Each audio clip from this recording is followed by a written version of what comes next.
दुनिया का सबसे डरावना डिक्टेटर कैसे वो अपने देश को कंट्रोल करता है। नॉर्थ कोरिया में आम लोगों की जिंदगी कैसी होती है, ये मुझे सोचते हुए भी सफोकेट फील हो रहा है, क्योंकि वहाँ की गवर्नमेंट अपने सिटीजन्स की हर लाइफ के पहलू को कंट्रोल करती है। आप कहाँ रहोगे, क्या काम करोगे, कैसे करोगे, क्या पहनोगे, क्या पढ़ोगे, ये सारी की सारी चीजें गवर्नमेंट ही डिसाइड करती है। आपके कपड़ों से लेकर आपके हेयर स्टाइल तक, और साथ ही जो मूवीज आप देखेंगे वो सारी चीजें यहाँ की गवर्नमेंट ही डिसाइड करती हैं। और सबसे दिलचस्प बात, वहाँ के फोन का ऑपरेटिंग सिस्टम रैंडम टाइम पर स्क्रीनशॉट लेकर स्क्रीनशॉट को गवर्नमेंट को भेज देता है, और अगर कोई क्राइम करते हुए पकड़ा जाता है तो सिर्फ उसे ही सजा नहीं दी जाती, बल्कि उनके पूरे जनरेशन को ही सजा भुगतनी पड़ती है। लेकिन पिछले कुछ सालों में किम जोंग की पकड़ थोड़ी कमजोर हो रही है। नॉर्थ कोरिया में एक साइलेंट रेवोल्यूशन चल रहा है, तो तैयार हो जाइए, आज के इस वीडियो में हम देखेंगे आखिर नॉर्थ कोरिया की रियलिटी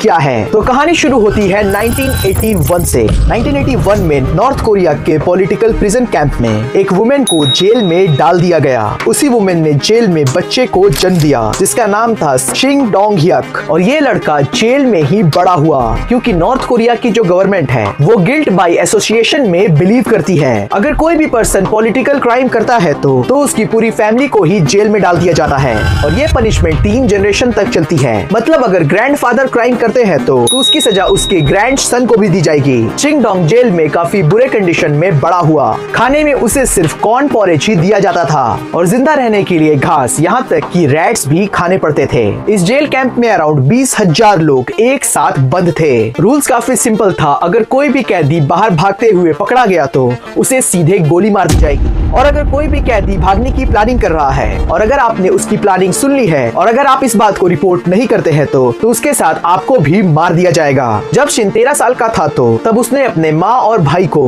भागने का प्लान बनाते हुए सुन लिया। वो उस समय काफी छोटा था और साथ ही उसे भूख भी काफी लगी थी, तो उसने ये प्लान जाकर वहाँ के गार्ड्स को बता दिया और सोचा कि उसे खाने में थोड़ा कुछ एक्स्ट्रा मिल जाएगा। लेकिन 7 महीनों के बाद उसके आँख के सामने ही गार्ड्स ने उसकी माँ को हैंगिंग से और उसके भाई को गोलियों से मार डाला, और शिन को ये सारी चीजें देखने के लिए मजबूर भी किया गया। फिर उसे अराउंड 6 महीनों तक टॉर्चर भी किया गया। लेकिन 2005 में शिन एनी हाउ वहाँ से भागने में कामयाब हुआ। भागते भागते पहले वो चाइना पहुँचा, उसके बाद वो साउथ कोरिया पहुँचा, जिसके बाद दुनिया को पता चली उसकी कहानी। शिन बाद में ह्यूमन राइट एडवोकेट बन गया। उसके बाद यूनाइटेड नेशंस तक उसकी बात पहुँची। उसकी कहानी के ऊपर बुक्स भी लिखी गई जिसका नाम था एस्केप फ्रॉम कैंप। शिन ने कहा बाइबल में हेल्स की आत्मा आग के बीच में रहती है, और कुछ उसी तरीके का था वहाँ का जेल। नॉर्थ कोरिया की पॉपुलेशन है अराउंड 25 मिलियन की। सैटेलाइट इमेज में अगर आप रात को देखोगे तो आपको एक तरफ चाइना दिखेगा और एक तरफ दिखेगा साउथ कोरिया।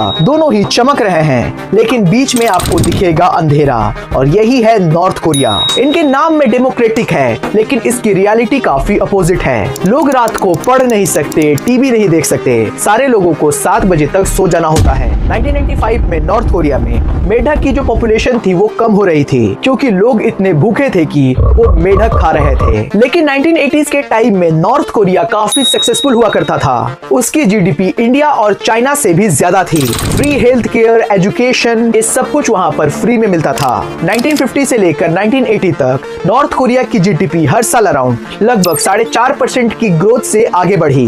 लेकिन प्रॉब्लम्स की असली शुरुआत हुई 90s में, जब सोवियत यूनियन कोलैप्स हुआ। सोवियत यूनियन लोगों को सस्ते में ऑयल और खाना देता था, लेकिन यूएसएसआर के कोलैप्स के बाद उनकी इकोनॉमी क्रैश हो गई, शहर की बिजली चली गई और लोग भूखमरी के कारण मरने लगे। यूएसए ने हेल्प ऑफर करी, लेकिन साथ ही कंडीशन रखा कि नॉर्थ कोरिया को उनका न्यूक्लियर प्रोग्राम बंद करना होगा। लेकिन नॉर्थ कोरिया ने इसके लिए साफ साफ मना कर दिया। नॉर्थ कोरिया में गवर्नमेंट पर्सनल लाइफ का हर एस्पेक्ट कंट्रोल करती है। आप कहाँ रहोगे, क्या काम करोगे, क्या पढ़ोगे, ये सब डिसाइड करती है। टीवी, इंटरनेट, ट्रैवल, यहाँ तक कि हेयर स्टाइल, ये सारी चीजें भी कंट्रोल्ड में हैं। स्कूल एजुकेशन कहने को तो फ्री में है और साथ ही मैंडेटरी भी है, लेकिन वहाँ पर पढ़ाई नहीं होती। टीचर सिर्फ ब्राइब लेने के बाद ही स्टूडेंट्स पर ध्यान देते हैं। अगर पैसा हो तो घर पर ट्यूटर हायर करो, नहीं तो पढ़ाई लिखाई भूल जाओ। कॉलेज एडमिशन भी फैमिली बैकग्राउंड और ब्राइबरी के बदौलत ही मिलता है। फिर एक मैन को कम से कम 10 साल तक मिलिट्री सर्विस ज्वाइन करनी पड़ती है। यहाँ पर इलेक्शन तो होते हैं हर 5 सालों पर, लेकिन हर सीट पे सिर्फ एक वर्कर्स पार्टी का कैंडिडेट ही खड़ा होता है। अगर किसी ने अगेंस्ट वोट किया तो सीक्रेट पुलिस घर पहुँचेगी। नॉर्थ कोरिया में वोटिंग का परसेंटेज 99.9% है। गवर्नमेंट इसे सेंसस की तरह यूज करती है अपना कंट्रोल बनाए रखने के लिए। नॉर्थ कोरिया में गवर्नमेंट ये डिसाइड करती है कि लोग कैसी ड्रेस पहन सकते हैं, उनका हेयर स्टाइल कैसा होगा। उनके पास कुछ अप्रूव्ड हेयर स्टाइल की लिस्ट है। फिलहाल में ये सिर्फ 15 हेयर स्टाइल्स ही अप्रूव किए गए हैं, मेन और वुमेन दोनों के लिए अलग अलग। ये 2017 के न्यूज आर्टिकल का फोटो है।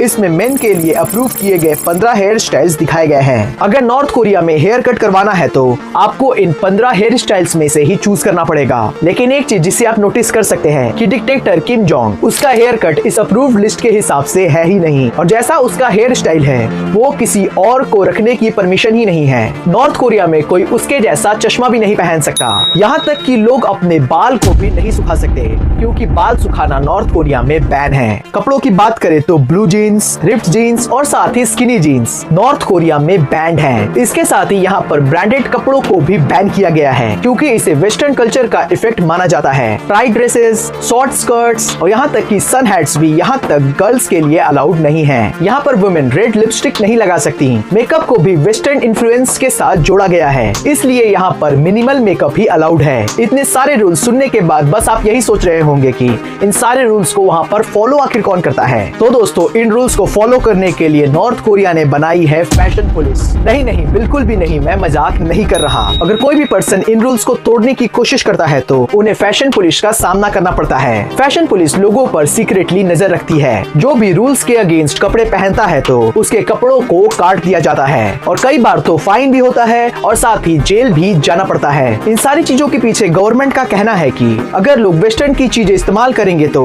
वो अपने देश के कल्चर को भूल जाएंगे। इसलिए गवर्नमेंट चाहती है कि वो लोग वेस्टर्न कल्चर अपनाए नहीं। और नॉर्थ कोरिया की जो गवर्नमेंट है वो इस बात को लेकर सच में काफी ज्यादा सीरियस है। नॉर्थ कोरिया में लोगों को डोमेस्टिक ट्रैवल करने के लिए भी गवर्नमेंट की परमिशन लेनी पड़ती है, और अगर कोई भी पर्सन इंटरनेशनल ट्रैवल करना चाहता है तो उसके रूल्स तो और भी ज्यादा स्ट्रिक्ट हैं। अगर आप बिना परमिशन के अब्रॉड जाते हैं तो इससे आपकी पूरी फैमिली को सजा मिलेगी। याद है इस वीडियो में मैंने सिंग डोंग की बात की थी कि वो कैसे साउथ कोरिया भाग गया, तो इसके चलते उसकी पूरी फैमिली अभी भी जेल में बंद है। यहाँ पर फॉरेन मूवीज भी रिलीज नहीं होती है। टीवी रेडियो पे सिर्फ गवर्नमेंट चैनल्स ही दिखाए जाते हैं। किम जोंग उनको गॉड की तरह प्रेजेंट किया जाता है। फॉरेन शो देखना यहाँ पर सीरियस क्राइम माना जाता है। एक बार नॉर्थ कोरिया में कोई टीनेजर साउथ कोरियन ड्रामा देखते हुए पकड़ा गया तो उसे 12 सालों तक लेबर का काम करने की सजा दी गई, और एक यंग मैन को पब्लिकली शूट कर दिया गया, सिर्फ और सिर्फ साउथ कोरियन फिल्म शेयर करने के लिए। एंटरटेनमेंट की कमी इतनी हाई है कि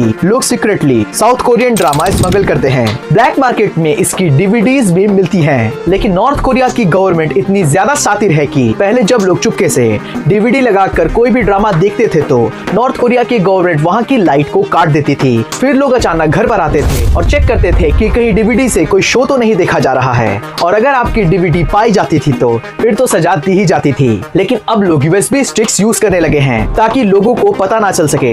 साथ ही जब भी कोई वो ड्रामा देखते हैं तो लाइट्स और विंडोज को बंद कर देते हैं। साथ ही काफी कम साउंड में वो उस ड्रामा को देखते हैं ताकि पड़ोसी तक उस बात को ना जान सके। सोचिए वहाँ के लोग कैसी लाइफ जी रहे हैं। इंटरनेट वहाँ पर एक्सट्रीमली लिमिटेड है, परमिशन चाहिए, और गवर्नमेंट नजर रखती है कि कौन क्या सर्च कर रहा है। हर 5 मिनट में स्क्रीन फ्रीज हो जाता है और आप इंटरनेट को सिर्फ और सिर्फ 1 घंटे के लिए ही यूज कर सकते हैं। वहाँ पर जो स्मार्टफोन्स होते हैं वो भी सेंसर्ड होते हैं, जिस पर इंटरनेशनल कॉल्स नहीं आ सकती। रैंडम टाइम पर फोन का ऑपरेटिंग सिस्टम स्क्रीनशॉट लेता है और उस स्क्रीनशॉट को गवर्नमेंट को भेज देता है। लोगों को मोबाइल पर सिर्फ गवर्नमेंट अप्रूव्ड कंटेंट ही दिखता है। साथ ही लोगों को एप्लीकेशन डाउनलोड करने के लिए फिजिकल स्टोर जाना पड़ता है। सोचो यार कैसी जिंदगी है उन लोगों की। नॉर्थ कोरिया ऑफिशियली एथिस्ट है। यहाँ पर रिलीजन प्रैक्टिस करना या फिर प्रीच करना यहाँ पर सीधे सीधे डेथ पेनाल्टी है। यहाँ पर क्रिश्चियंस को स्पेशली टारगेट किया जाता है और उन्हें अमेरिका से इन्फ्लुएंस्ड माना जाता है। नॉर्थ कोरिया में सिर्फ किम जोंग की फैमिली का ही रिलीजन बन चुका है। लोग उसे और उसके ग्रैंड पेरेंट्स को भगवान की तरह पूजते हैं। हर घर में किम जोंग के दादा की तस्वीरें लगाना मैंडेटरी है। आप वहाँ पर जाएंगे तो आपको किम जोंग की दादा की तस्वीरें और स्टैचू वहाँ पर देखने को मिलेगी। लोगों को घर पर उनकी तस्वीरें लगाना मैंडेटरी है। साथ ही उसे डेली साफ भी करना पड़ता है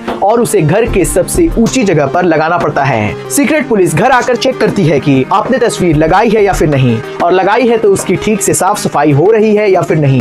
अगर आप ऐसा नहीं करोगे तो आपको सीरियस पनिशमेंट दी जाएगी। देखिए, नॉर्थ कोरिया की सिचुएशन सच में काफी ज्यादा डिफिकल्ट है। लोग फ्रीडम के लिए वहाँ पर स्ट्रगल कर रहे हैं। पिछले कुछ सालों में जरूर वहाँ पर साइलेंट रेवोल्यूशंस रिपोर्ट हुए हैं, और हम बस यही उम्मीद करते हैं कि नॉर्थ कोरिया के लोगों को इस डिक्टेटरशिप से आजादी मिले। अगर आपको ये वीडियो पसंद आया हो तो इस वीडियो को लाइक करें और चैनल को सब्सक्राइब करें ताकि ऐसे ही वीडियोस आप देख सके। तो मिलते हैं फिर नेक्स्ट वीडियो में। Thank you for watching this video.